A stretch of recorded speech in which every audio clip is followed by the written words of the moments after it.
Recording. Good evening, everybody. Welcome back to the Milestone Book Club on 22 Panels. I am joined by the brothers Anderson, no relation, Ted out in Minneapolis, Howdy. and Marcus out in Albany. Um, how's it going, guys? I just realized that you're both in state capitals. Yeah, No, well, no, I'm not. I'm in Minneapolis, not St. Paul. Oh, that's true. Uh-huh. yeah. And I was gonna say I definitely am a native, but I'm no longer in Albany either. So neither of us are exactly in. You, We're in the you're I'm you're in the region. slightly outside of the state capital, and Yes. Minneapolis, St. Paul, in any other state would be one city. Right. Yes, there's a reason they call us the Twin Cities, of course, but yes. Right. The Metroplex, whatever you want to call it. Anyway. Right. But I yeah. think if it weren't for the fact that Twin Cities sounds so cool, and if you combine them into one city, you wouldn't be able to call them the Twin Cities anymore. Oh They yeah. would have been one city a long, long, long, long time ago. Yeah. Well, and they'd have to change the name of the baseball team. Yeah. That's my point. Yeah. Yeah, exactly. That's my point. We're already But you're starting to right. get a little Technically, St. Paul is the capital, which It's is okay. Not many people know all the state capitals right. and everything. I used to know them all thanks to the Animaniac song, but that's Yeah, Right. that was that was pretty a long much time. my Yeah, your That's- education on it too. Yeah. Good Listen. point. Yeah. Hey, Anyway. at least I knew that it was Albany, not New York City for New York. Oh yeah. Yeah, yeah. Well, there's a lot of states are like that. Sacramento, not LA. So Oh Mhm. yeah. that's how it Well, goes. but Sacramento, I mean, it's weirder when it's like I mean, for both Kansas and New York, I don't understand why they're not like Oklahoma. Oklahoma City is the capital of Right. You got Oklahoma. Kansas City, yeah, Missouri. Right. I mean, really, the Kansas City that we really know isn't even in Kansas. It's We across should the save border this in for our Missouri. Carmen San Diego spinoff that we're coming Yeah. up. Oh, okay. Yeah. Yeah. I was gonna make a I mean, where in the USA is Good. Carmen San Diego? It was never as popular as the Where in the World, but I did prefer it Right, right. way Mm. back in the computer game days. Actually, I don't know. No, I had the computer game, and oh, see, that's a whole other tangent. But Yeah, I was about to say. yeah, okay. No, I But You right, can't throw out stuff like that and not expect me to fall right. down the rabbit No, hole. I hear you. I hear you. But I was trying to think of a nice little tangent. But I mean, we all recently went down the rabbit hole of hardware Hardware. meets Deathwish. Deathwish meets meets Marissa Marissa. Robb. Yeah. Yeah. Oh boy. Well, is Marissa the Lady Deathwish? Yeah. Or is that a Apparently. because there was somebody who was called Lady Deathwish, and I'm like, what? Huh? Wait, was there? Am I going I think nuts? so. I don't think formally, but was it maybe on a cover or something? But Is I that don't what it think. was? That would make sense. I remember reading the words, and I'm like, Yeah. well, No, you're right. It's this it's is in there way somewhere. before Lady Deadpool or Yeah. Lady um Lady Spider-Man. Bullseye. So like we can't say they're stealing it from Right. Yeah. Marvel. No, It's I the mean other that's the way thing around. is like in the Deathwish miniseries, there definitely was that idea that Marissa was sort of becoming his apprentice, student, whatever, whatever we want to call her. Like that was a semi-formal idea of that, and this just sort of this this miniseries continues that Yeah. sort of. Okay, Yeah. so It's an interesting follow-up. Yeah. it's an interesting one. It is so okay. So actually, before you before you tried in, Marcus, like Ted and I were talking a little bit about our feelings about this one because it is a different one from the first. It's a different one from a lot of things. Yeah. It is a weird slice of comics, Yes. I and mean, I not feel in a like negative, it's not in a negative way. Just like it is. Yeah. Sorry. What were I you gonna say, feel Ted? like it's kind of trying to be the Milestone Universe 2000 AD crossover. That's not bad. I didn't really have a better way to like compare it to anything, but like, That just popped into my head as I was reading the issue backwards here and going, yeah, "Oh, this has like Hmm. a Judge Dredd feel to it, to like the it's art style." Yeah. Who did the art on these? It was one of the So it's regulars. Prentice Rollins, but I do think Prentice this is Rollins. pretty early for Prentice Rollins. Okay. Yeah. It is a Okay, so I was kind of trying to figure out how to describe this when I was talking with Ted about this. Like, so the first Death Wish miniseries, by comparison, is kind of realistic and grounded. Grounded. Yeah, Yeah, yeah, yeah. yes, yeah. Like in the same way that Dirty Harry is realistic and grounded. Like it's Right. still, yes, it is still wildly insane. Actually, that's maybe not a good comparison because Dirty Harry was based on, well, whatever. Anyway, Well, um, and Death Wish definitely references that too. yeah, that's the whole thing. It's about the guy who's pushed too far. I mean, that's not the movie he's anyway. But yeah, like it is by comparison, it is extremely grounded and realistic. Hmm. And then we have this, which is Gonzo is all hell. Parentheses complimentary. Like I mean that in a positive way. I really do. But boy howdy, this one is fully embracing the fact that it's in a superhero universe and like going ham on what it is actually doing. Like it is extremely self-aware as to how silly and stupid some of the stuff in here is. Like Yeah. it knows how dumb some of these plot points are, I think. I don't think I'm mistaken in that. But also like in a fun way, you know? It knows what it's doing. So, Yeah. yeah, I mean, do we want to do the recap? Do we want to kind of get into what Yeah. actually happens in this? Yeah. Um we start with I mean, we can't even really call it a recap, but it is like it's hardware or not hardware. Deathwish sort of being put in prison for the horrible things that he did in the Deathwish miniseries, um, Hmm. and then we see the little boy get. Does the boy have a name? I actually have forgotten. But like, there's a young boy in a weird cyber prison thing somewhere Yeah. who gets pulled into a uh giant monstrosity mouth cyber mouth thing, and then we just have the sound effects of him having horrible things done to him, and then god, it's this just starts at 100 and doesn't slow down. We we go to Deathwish in prison, Hmm. which this is like, I mean, not Marcus, Ted, you mentioned like this was sort of the part that was, if not silliest to you, at least like a thing that struck you as extremely silly, that like, Yeah. He just asks for the keys and they give yes, them to him. Right. first of all, he's in the weight room shirtless with the Death Wish mask on, like he's still Right. wearing it in prison, and then Yeah. he's I mean, don't get me wrong. I know that it's like a serial killer of children, so like I kind of get it, but it you'd is think that there would at least be a piece of dialogue from one of the guards to either go like, I A hope this slight works, protest.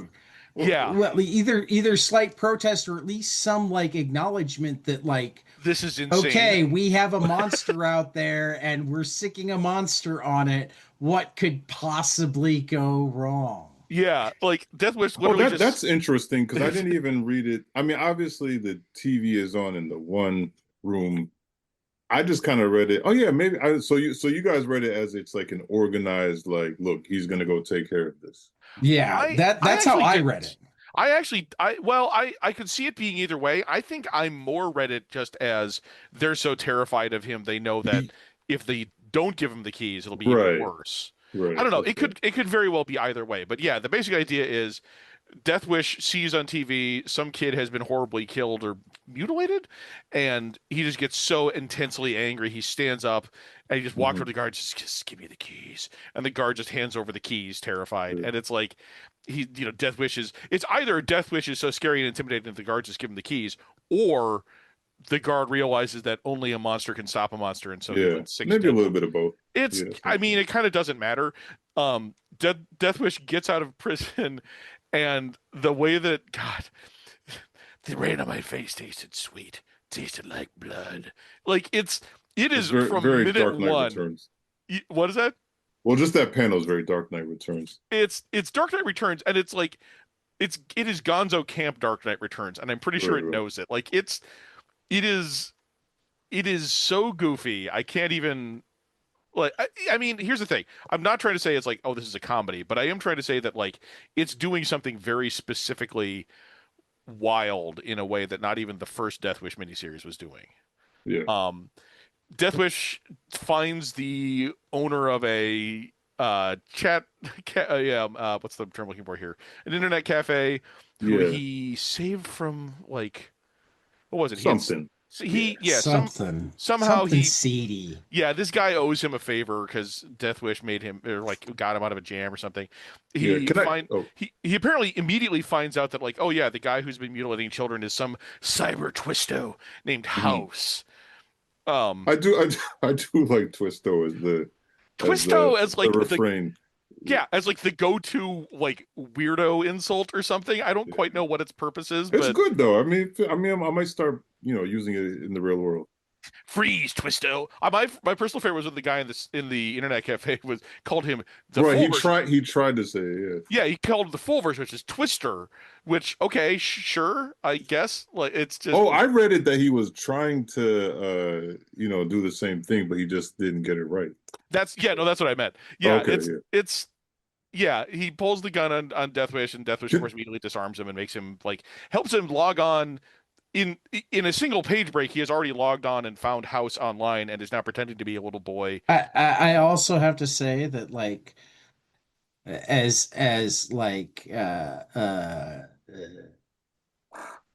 baiting sexual predators go, either like the kids on the internet are even dumber than we can possibly think, or they do a very, very bad job of making House seem like he's actually somebody that would entice somebody to come meet with him.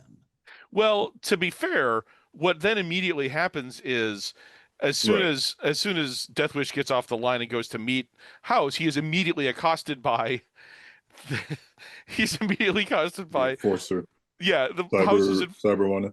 Cyber Buana, which oof, I don't even like I No, don't no. All know. right. So you know what's Like, funny? Yeah. Go ahead. are Cyberbwana and House the same? I think they No. are. No, no, No, no. no, Oh, no. Cyber Buana is like his enforcer guy. He's like a weird chrome skeleton of see, a man. this is how much I didn't get it. It's Cyber Buana. Every time I say that, I cannot say that with a straight face. Cyber Buana is like a chrome dude with a cyber pith helmet who rides around in a little like floating sled thingy and like hunts with a cyber crossbow thing. Um, and he immediately starts trying to attack Deathwish. And Deathwish is, you know, a strong killer guy, but like he's fighting a cyber dude. So he's Hmm. like, okay, I need some extra hardware to take it down. And of course, that means he goes to find hardware. So he goes to Alva, who's watching the opera, which is like a cyber themed, like, uh, Yeah. kabuki thing. I don't quite, it's, um, and basically forces him to give him a line to hardware in a scene that's like it's actually quite funny that he's like got his knife to the throat of Alva's date, and Alva's like, "Yeah, come on, it's ringing, it's ringing." He's calling him on his cell phone. I don't know how funny this comic was meant to be. I think it was meant to be pretty funny because I think there's some intention. Yeah, there's yeah, definitely some I don't think intention. it was like meant to be a laugh a minute parody, but like it's trying to be funny in a way and it's succeeding Well, really, on really well. that note, because you made me think of something before. I maybe just when you were talking about the difference in tone, between this and the miniseries. Hmm. And my theory, and obviously, we'd have to. We don't have Maddie Blaustein to Yeah. tell us, but I would say that series was so serious. It definitely had a mission. You know what I mean? In order Yes. to articulate that experience of I was gonna say Maddie of Marissa, Yeah. as a trans As a trans woman. detective. Yeah. Yeah, and one real notable difference that jumped out to me when I was reading this one is whereas in the last one there was like all types of like like bigotry and misgendering and everything that didn't happen in this one, and I read that almost as There was like a little bit of bigotry. in this one. Well, Yeah, yeah, there but was the not House N. to Marissa. Well, yeah, yeah, yeah. I'm not talking about that. I'm talking about specifically Marissa's character, and we could Okay. talk about that later. I have so I would say about that, but with Marissa, I read that almost like I think that goes hand in hand with maybe the overall difference in tone of this, because I felt like the first series was really serious because it was dealing with serious subject matter, and I think Maddie had such a mission to articulate this experience, you know what I mean, and everything that, you know, a detective like Marissa would experience in this situation. And then this one is kind of like, all right, like we know who she is, we know what she's been through. Um, we just want to tell a crazy comic book story. You know what I Yes, mean? And it almost felt like they were getting in the sandbox and getting to play with different toys. yes. And see this what I feel like, I don't know if this is, fair or not, but like what I feel like happened was the first Deathwish miniseries doesn't really need to take place in a superhero universe of any sort. Like it's realistic enough that it could just be its own, Mhm. mini series taking place aside from anywhere else. Like there's very little that connects it to Milestone stuff. Whereas this is absolutely taking place in the madcap 90s cyber goofiness of Milestone. Well, not Milestone specifically, but like that era of Yeah, yeah. comics. And like this is it being aware, it is so aware of how much stuff there is to play with, because again, like I can't even articulate how goofy I find the idea of Cyber Buana. Oh But yeah, like very much so. that's only a character you're going to get in a superhero comic universe, and especially superhero comic universe that already is dealing with and has, it has elements of race and racism and colonialism and imperialism and all that in its DNA. Like it is there for a reason, and it is maybe a little bit more, I don't want to say pointed because there's been some pretty pointed stuff in Milestone, but it's a lot more pointed than anything you saw in the first Deathwish miniseries. I'll say that.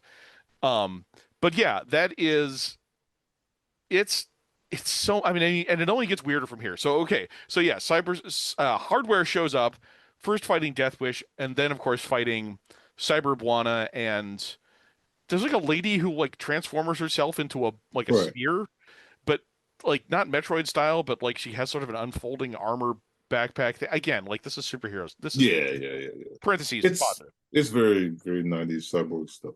Yes.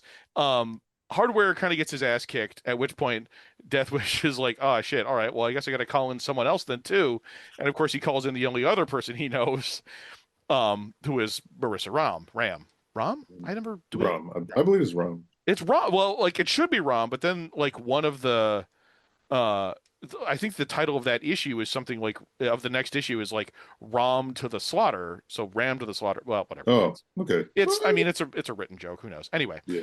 um, yeah. So Hardware gets his ass kicked, unfortunately, by the various cyber kids of the house who, I mean, we'll get it eventually, but like House is more than just a dude. It's a whole like mental cyber complex thing. It's oof. Anyway, um and then Deathwish shows up in Marissa's bed, like I think kissing her, or like he kisses her awake. She's having a Yeah, nightmare that about, part's a little weird. yeah, about Dana, and like she makes a joke about like, at least buy me dinner or something for, I don't remember the specifics. And Um doesn't she vomit pretty seriously yeah, too? oh yeah, she pukes up. Oh, looks like blood I mean, like even maybe. like fire Yeah. hose Yeah. strength. Yeah.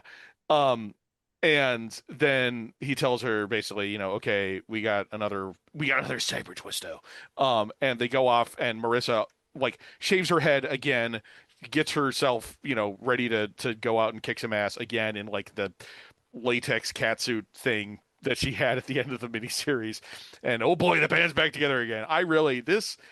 It's this is getting to bring Marissa's story, which is already like, we liked it. I liked it a lot. I thought it was a fun, interesting, weird element to add to the Milestone universe. Now she gets to actually hang out with like superheroes and supervillains, Hmm. which this was so much weird fun. This is Maddie and Eve doing Gonzo, and I like that Gonzo. So issue two, I can't even remember how some of this plot goes, but like issue two, Yeah. they Well, end up. early on we get to, sorry, not to cut you off, but No, no, please do. I'm kind the of losing the point thread. that Tab mentioned, happens where there's a confrontation. Well, hardware. Hmm. Basically, mentions in his narration that he's only got some of his armor, which is Yes. interesting because you get I to see they have put him in situations before where he's like, up against it, and maybe he's without his suit. In Yes. this case, like he's got like some, and he's got his like inner shell thing for I think Yeah, the protection. polarized shell. Right. Yeah, I did like that it was an interesting way to keep him still somewhat super, but not like having all his Yeah. gadgets. He's got like the polarized magnetic liquid shell thing, which makes him not fully invulnerable, but like he's kind of tougher, but he doesn't have all his gadgets. It was a nice little, I don't even want to say twist because it wasn't like a huge deal, but it was, Oh yeah, it's he taking didn't your have his hero. full armory. Yeah, yeah. It's not quite a full depowering, but it's like taking your hero and Yeah, exactly. taking away like 50, 60% of their tools, Yeah. which is, I always like when they do that because it's kind of like in some ways, I don't know. I'm not anti Iron Man, but he's always a character where it's kind of like, he's a rich man who built this suit, Yes. and that's cool, but it's always interesting when you see those kind of characters really have to rely on something other than just this suit. Yes. Um, so yeah, so that was interesting. And then the part, Yeah. what Tab was referencing, which is the only part that gave me a bit of pause when Cyber Buana, and then there's a part that gives some context to it later, but like, Cyber Buana is having a face off with hardware, and they're doing like classic banter, except Yeah. for the fact that Cyberwana, well, hardware asks if he knows who he's dealing with, and Cyberwana says, yes, the new house Negro, except he doesn't say Negro. Yeah. And Thank you for being the one to cover that because yeah, no, that's well, this is my thing. This is my thing. I mean, well, I have a rule. I don't. I racism is very, very much a part of our world in America. So I don't have issue with it being portrayed in stories. My only thing is I don't like when it's portrayed and it's like goes unchallenged, like you know what I mean, yes. um, or there's no counter to it, or there's not something inherent in the narrative that's like this is messed up, you know. That being said, like it does come around, and also for what it's worth, I do. It's often kind of messy and misses the mark sometimes when non-black writers try to like really grapple with Yes. it. So that part like definitely gave me pause when I first read it. I do the uncharitable reading that I have of this is that this is Maddie trying to ensure not ensure but injecting I don't want to make it sound that bad. This is Maddie realizing that race is a major part of any story in America, but like it's part of again the DNA of Milestone. There's elements of that. It's not something she can afford to not be aware of, and this is the character and this is the conflict that gets the most of it. And so what she's having this conflict be about is not Yeah, well, ultimately that relevant. I mean, it is, but well, yeah. Anyway, yeah, well, she brings in the something later that adds a little bit of relevance. I'll just spoil it because it's yeah, fine. But like it turns out like after Cyber One is defeated eventually, and you see the identity that Cyber One is in fact a black man, in suit, and I guess there's an element of like maybe self-hate, but also irony, right? Because yeah, the term like like House Negro refers to his idea, which has some historical accuracy, but is often misapplied to yes, reality because like the popularized version is that essentially you had enslaved people who worked in the house, and you had enslaved people who worked in the field, and the people who worked in the house were treated better. It's definitely a fallacy in the sense of slavery is slavery, and like you know what I mean, and like it's not like by any means people worked in the house were treated special. It also carries with it a connotation. I'm talking definitely in community. It carries with it a connotation that um the that essentially like house like Samuel Jackson's character in Django, if you guys have seen it, like just somebody who's like who will turn you out, turn you and I'm not pro Django But it's just a good reference point. But it's Sure. like the character will like sell out everybody else essentially and tell on you. However, where it's a bit the modern understanding and application of it is kind of ahistorical is the fact that oftentimes people worked in the house were like pretty instrumental in escapes and rebellions because they had intel, you know what I mean, and they Hmm. would help people. So it's interesting because like, definitely in communities sometimes it's a useful metaphor maybe for like people who are quote unquote for the cause and people who aren't, but it's also wildly imperfect and somewhat historically inaccurate.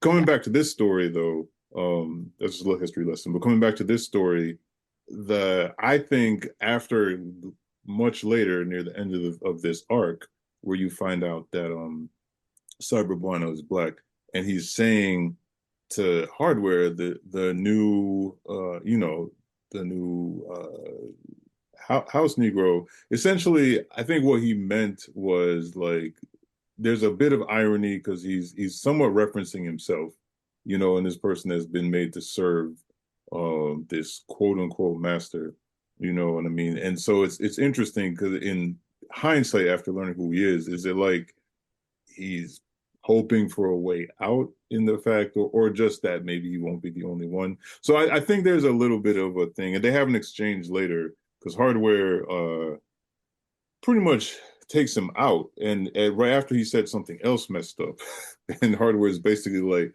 let's see who this racist is, and he takes Yeah. off the mask, and then he finds out that it's a black man, and they have a conversation.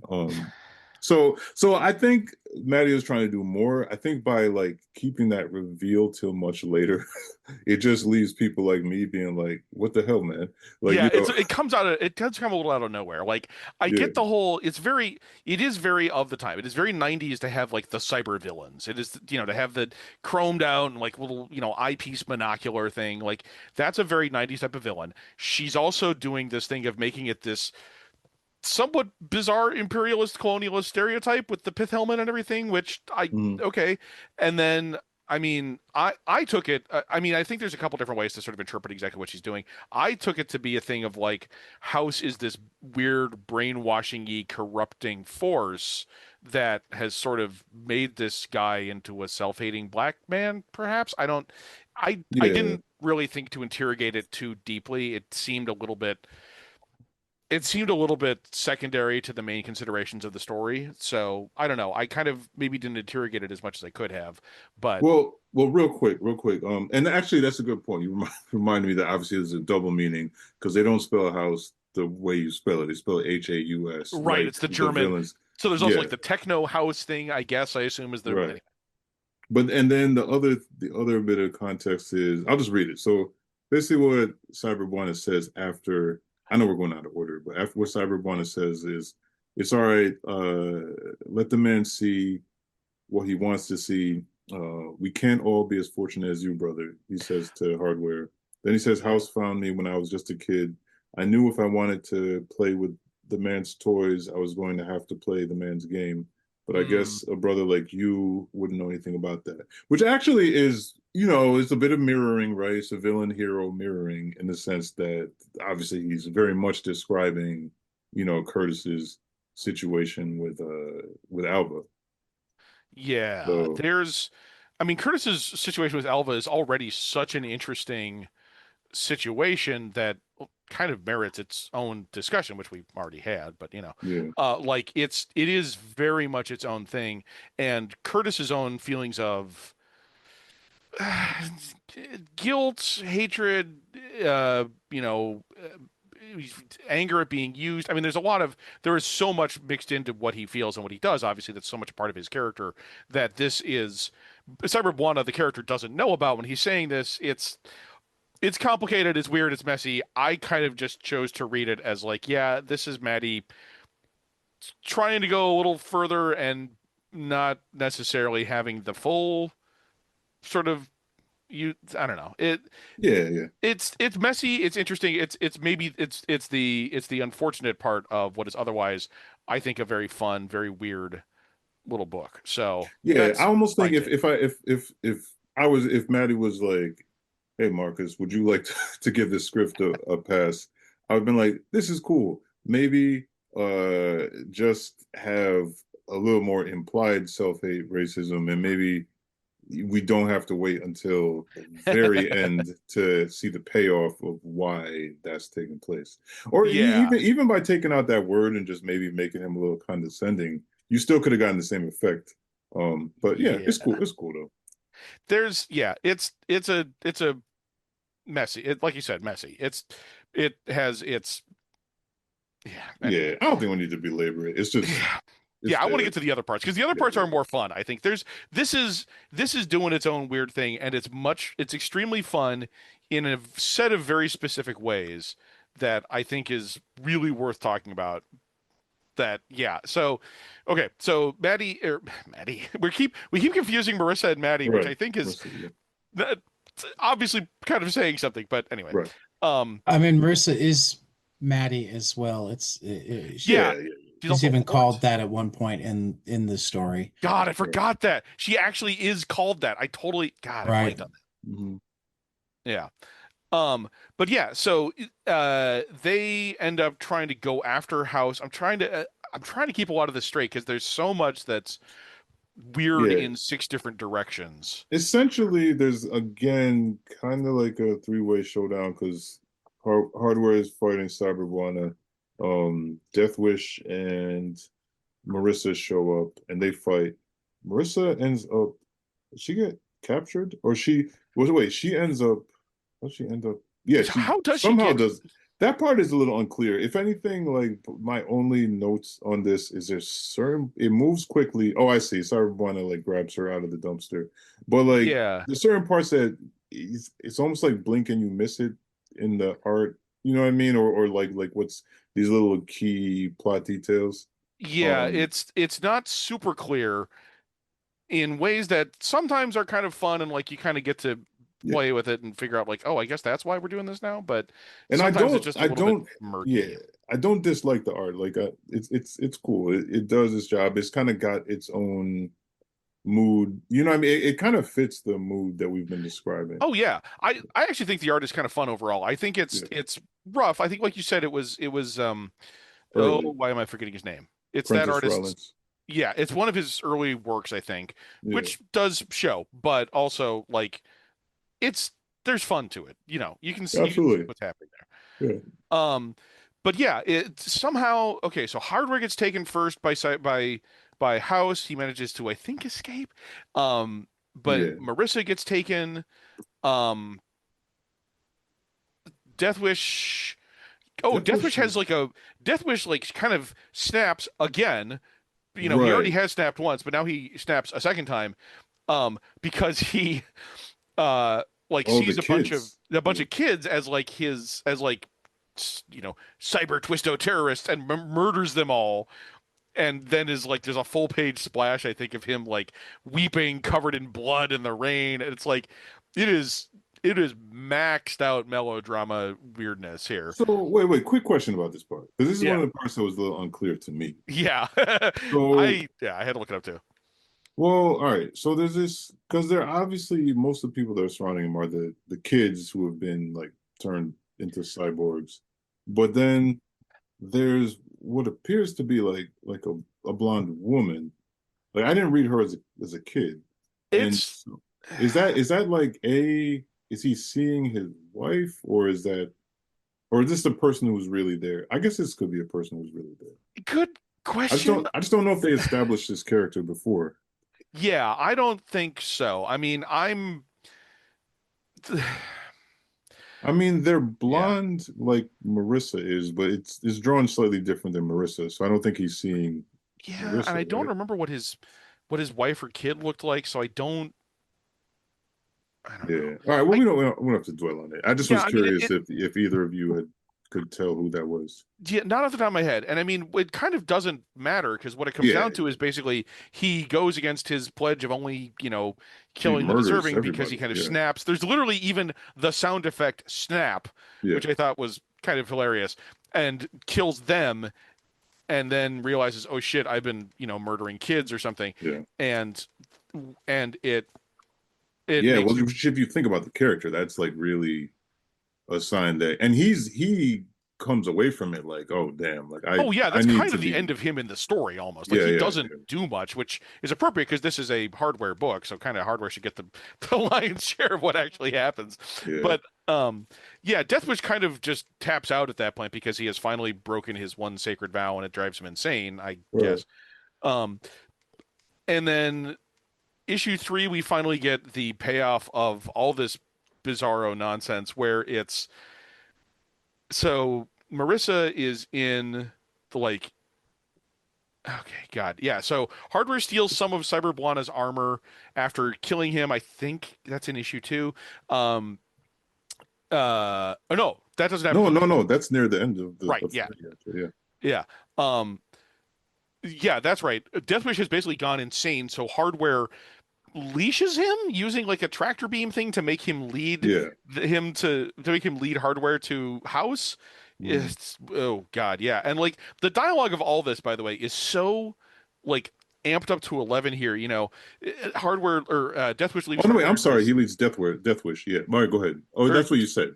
Deathwish leads Hardware because That's right. Deathwish is like pointing him the right way, Right, and right, right. Hardware has him on this like tractor beam leash gun thing. Yeah. It's yeah, but like they come into this warehouse where there's like this enormous deep hole with wires and cables and blood stuff like dripping into it, and hardware or Deathwish goes the relentless clang of Vulcan's hammer as he forges a new millennium, and it's really it is deliberately over the Hmm. top.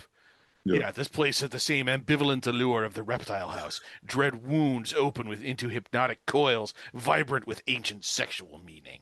He's a It's reader. it, He knows his literature. he is like he's this is so theatrical in a fun way. Like it's so weird and wild and again, Gonzo, yeah, Marissa has a dream and then it turns out to be a dream within a dream and is going crazy. She's being sort of both tortured and also perfected by House, which is this enormous, like 3 foot tall cyber head with a mouth open that turns out to be full of nanotechnology. Hmm. His hardware hacks his way in with a friggin' machete, so it looks almost like he's hacking his way through a jungle. Hmm. Finds all the kids cocooned up. Um, Fights Cyber Buana and the woman whose name I forget.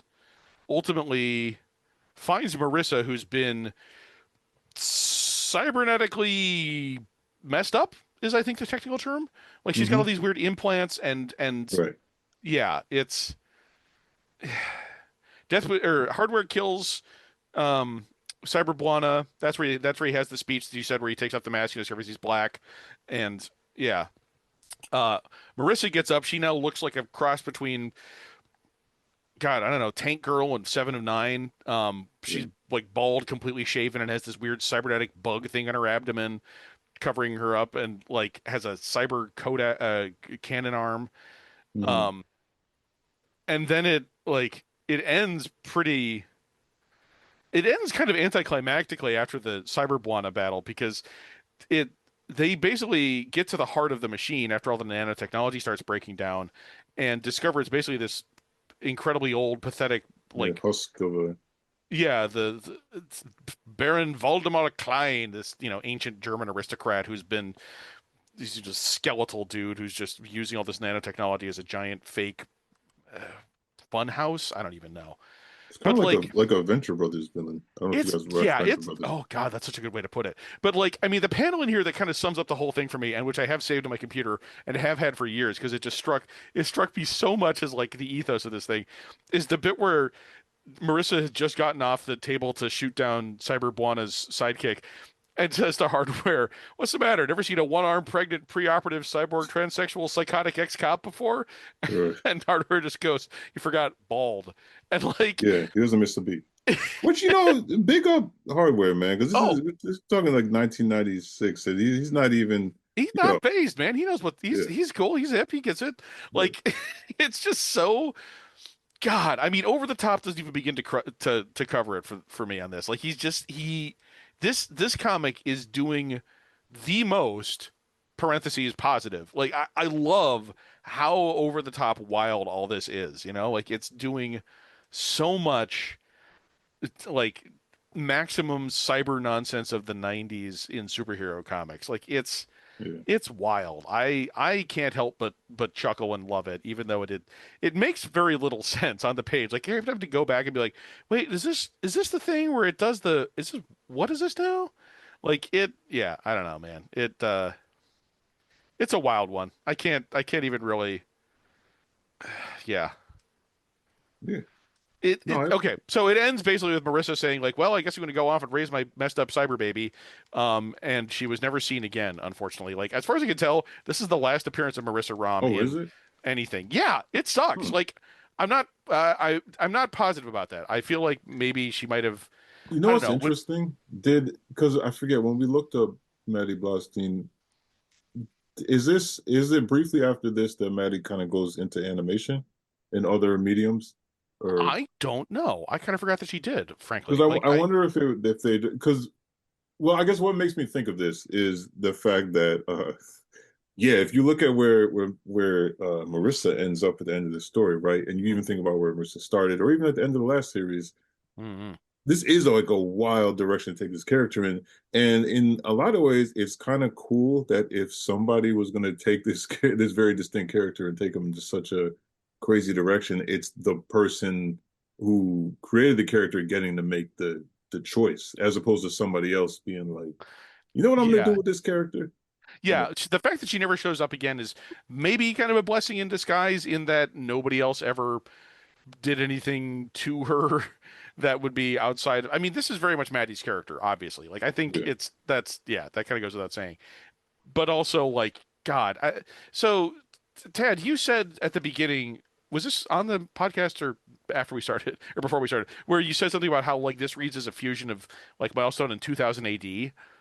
Yeah, that Yeah, was on the I podcast. mean, what I actually, It's I it's got a little Jodorowsky like meta barons going too. yeah. Oh, so I mean, what? Oh God, the Meta Barons. That's okay. That's the other one. But I was also thinking like heavy metal, but that's also a French Yeah. comic scene, so that Well, kind of fits. I think Was Meta Barons in heavy metal? it No, might have wait. been. Was it in? I don't I remember. mean, It's been a while. I know that metal had plenty of Versions and I spin-offs mean, and etc. well, Meta Barons was actually Juan Jimenez, but Meta Barons spun from the Inkle. The Inkle That's um okay.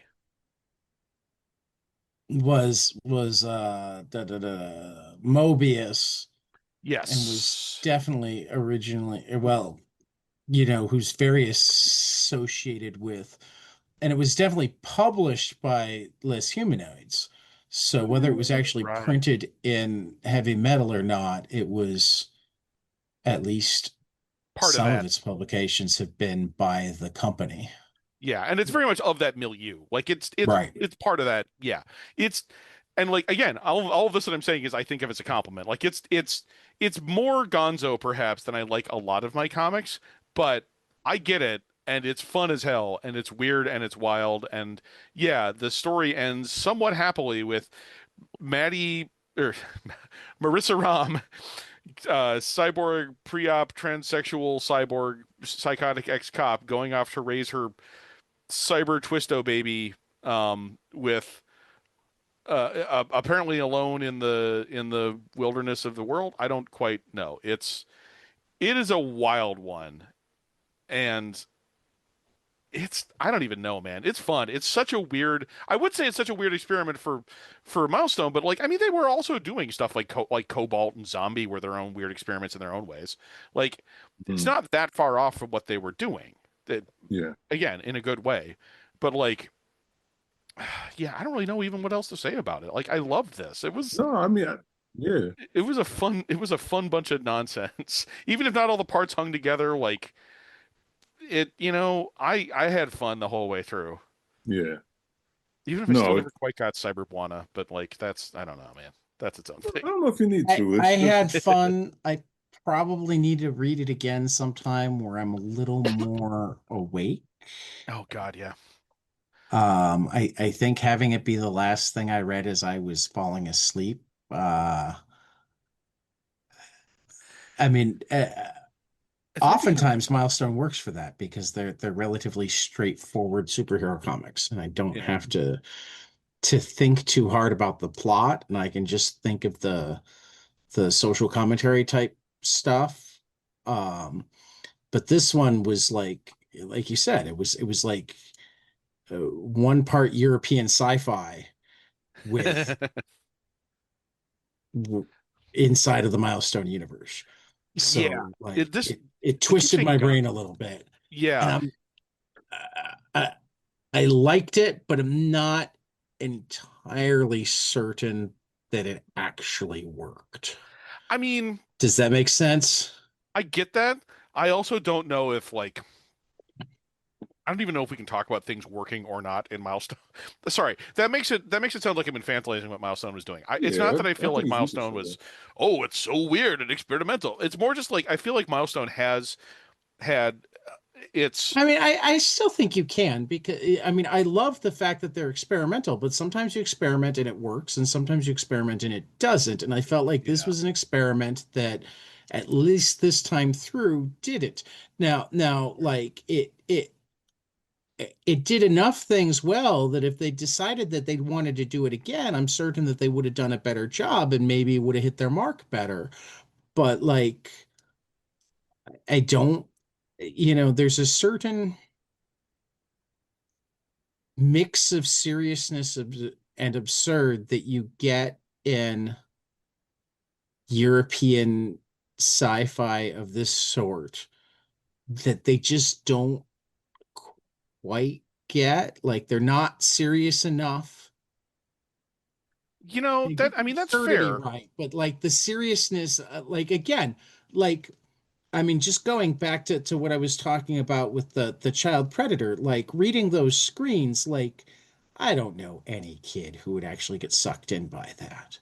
It's Y- I mean it Well, is very also like this child predators after school specials of the yeah, 90s type this thing. is I also understand, very Yeah. No, I'm agreeing. I mean I'm agreeing that it's a but little like if you're going to do a serious topic like that, and you can mix that serious topic with this absurdity, but you have to give the weight to the seriousness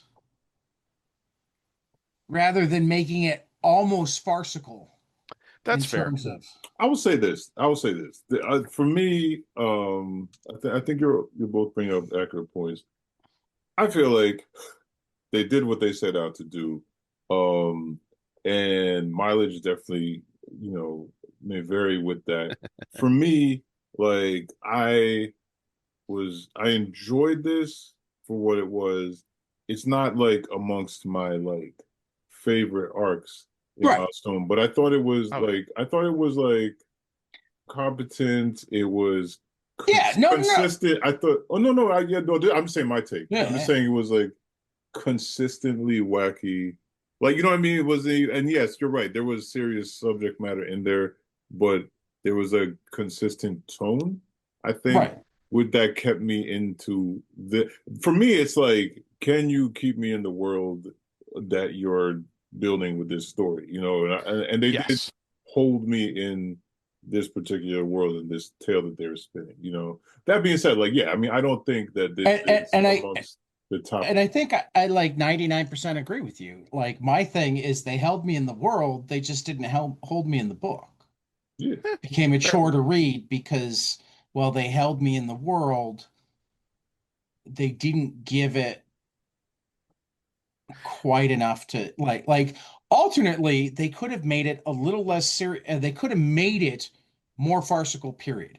They could have not had the child abduction. They could have not had the racial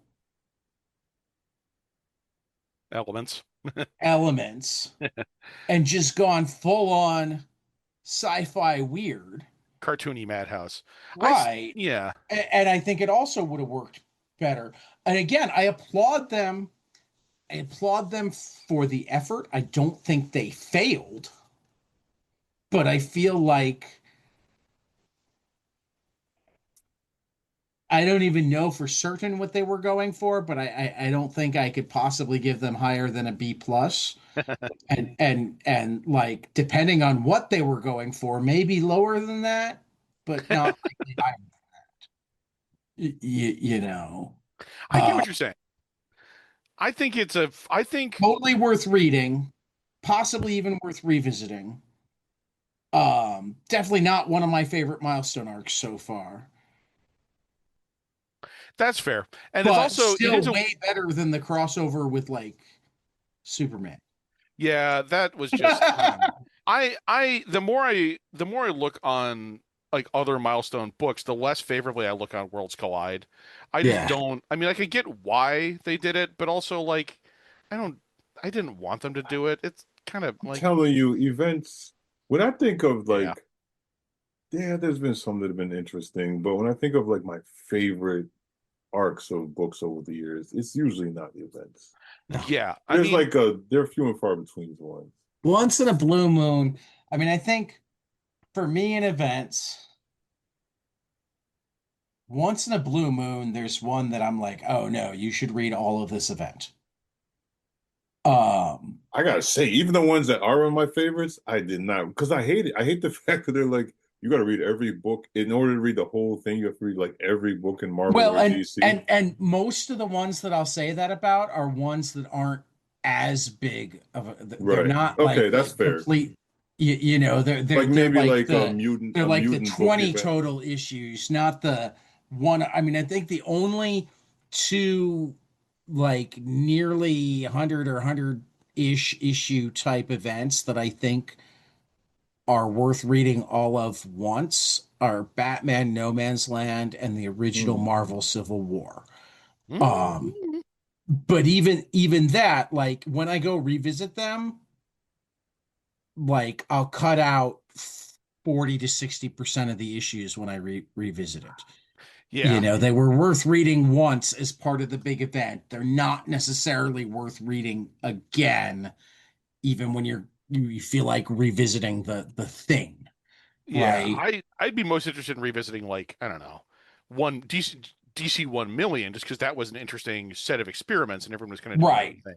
But Well, and that's that's yeah, that's a whole different type of event too, because they barely interact. It's like yes, it's a series of one shots with a similar premise. yeah. The Hitman one Um, shot alone is right, bonkers, and it knows what it's doing.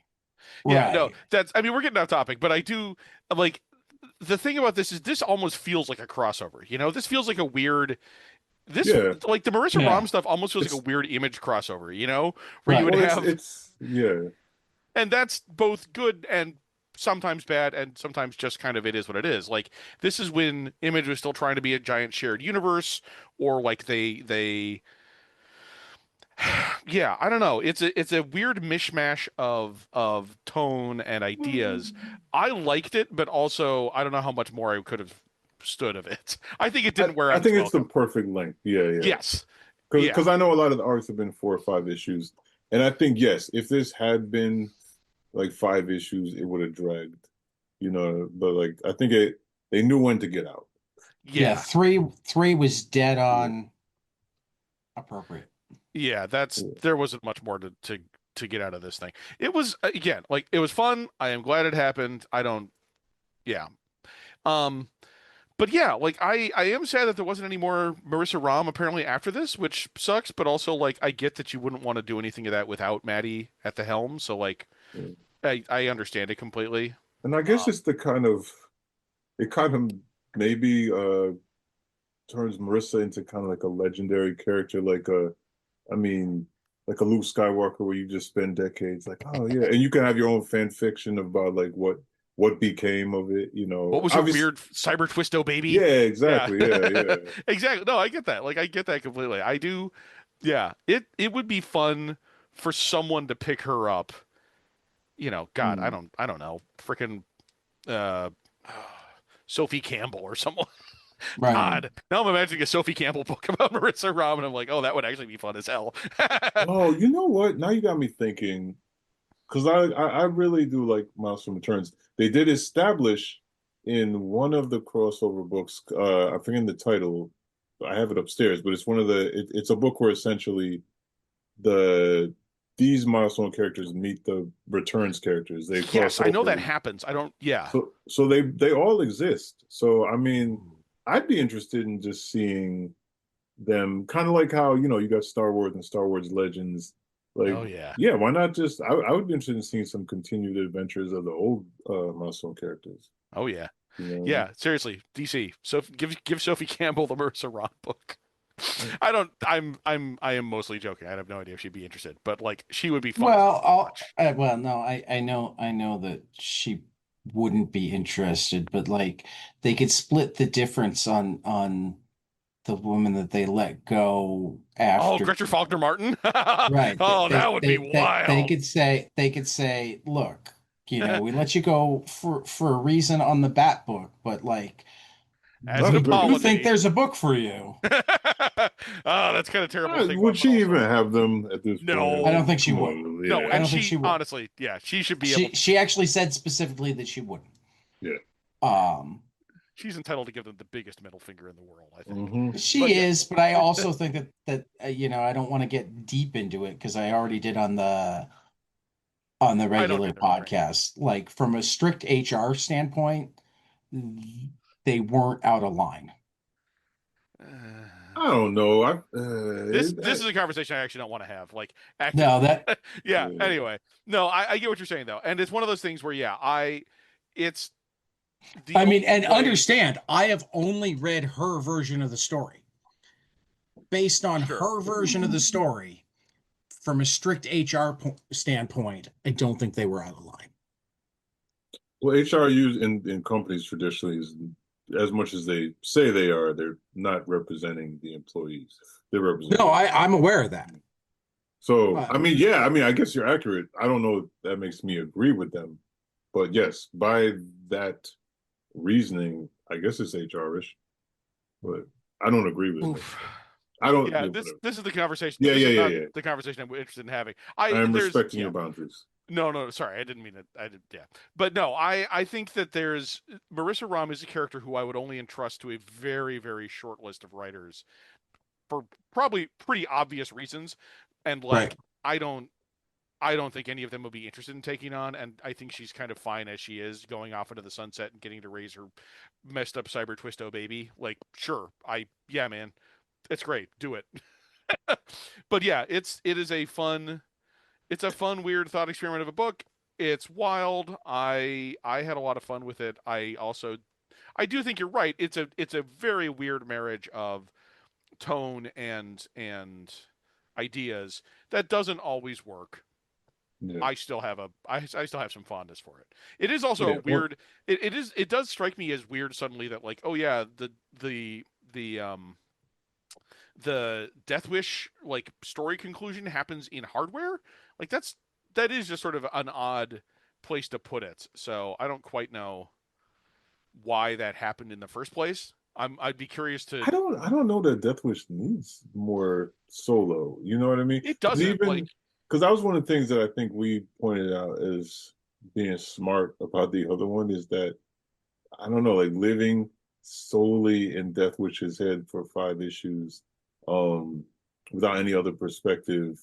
I don't know that we need that. It's kind of why, like, I just as much as a misguided young me read a good amount of Punisher, I have no interest in revisiting Punisher. You know what I mean? Like, well, it Yeah. just I my third eye is too wide open to to go back to that. But That's a like, whole other thing too. Yeah, no, I get yeah, you. yeah, yeah, yeah. But like, so I don't know. One thing I wanted to point out is in a lot of ways it's kind of a happy ending of going off the sunset. I mean, potentially it allows you to have your Yeah, own fan I fiction feel I get what you mean, and I think you're right. in Like it well, but is. especially just in the sense that I think Marissa's character obviously for many reasons did not think that she was ever gonna be a mom. You know what I mean? Like, and Yeah. so like you could see that she mentions that and almost like this is a new adventure for her. And maybe she's doesn't need the types of adventures she's been having and like she's gonna have the adventure of motherhood of a cyborg baby. You know? Motherhood of a cyborg baby. Yeah, exactly. I want her to, I want her to raise the next cyber Jesus or whatever. Like Right. that's fine. That is a perfectly acceptable ending to her story. It's fun, it's wild, it's goofy. I mean, honestly, there's goofier stuff in Milestone. Like, let's be Yeah. honest. And again, not even in an insulting way. Just like, yeah, man, let's just be honest here. They did some weird, they did some fun stuff. They had some weird experiments. Some of them work better than others. Like that is the Yeah, nature of we have Shadow Cabinet coming up, not next, but soonish, I think. we've got what? There's another Shadow Cabinet, excuse me, Shadow Cabinet arc coming up pretty soon. Yeah, Yeah, so there's Shadow Static next, but Shadow Cabinet is Yeah, Static and then Shadow Cabinet and then Blood Syndicate. And then we read just one issue in January, Static 25, interesting. before finishing Oh, up with Cobalt and Icon. yeah. Is the static issue? Is that? Oh, is that because it's the 25? Did they do like a? That's not a time travel thing, is it? Or there's I something don't know. I know that it got put separately, and I know it's the one that McDuffie quit over. So, really okay. Well, that um, yeah, we'll have plenty to talk I about with that. figured it was worth giving a single episode. Yeah, no, Well, the I crazy thing is, it's kind of like a regular issue in a good way, not It's in a a double sized, but right. yeah. But I mean, in the sense that it's, for all of the drama, the story itself, there's nothing like bad or controversial about it, but it's just the DC like really being stubborn about the cover is the Yeah, only thing that made it bad. the way I looked at it, because I was actually looking through earlier to figure out what we were reading and block it out. Um, is either we read it out of compendium order and put it with the four static that we're doing for next month, or we'd be doing it with four Blood Syndicate or with eight Cobalt, and neither of those sound yeah. like the way to do it. Hmm. So I figure January's just one issue month. We can kind of look back on everything. We can discuss the how it all played out. I think there's even a little in the back about. I know that the original cover is in the back. Yeah, I guess there's no essay or anything. There's just the unprinted cover. Hmm. Um, I actually haven't read that part yet, so I'm curious to see what this is all about. I don't feel like I know the controversy, but Oh yeah, uh, it. Virgil had prophylactics. Oh, okay. Yes, now I yeah. remember. I think we talked Yes, about it. Yeah, I we was about to say did. we've brought it up before. It's yes. I was blanking on it, but yeah, I get what you're talking about now. Okay. Yeah. All right. But yeah, I So mean, we're at the end of this episode. Clearly, I kind of wasn't reading the room on that, but yeah, yeah, yeah. I am excited to see what happens in the next bunch of issues and go from there. Yeah. And I finally got smart and I like put the reading list in the calendar.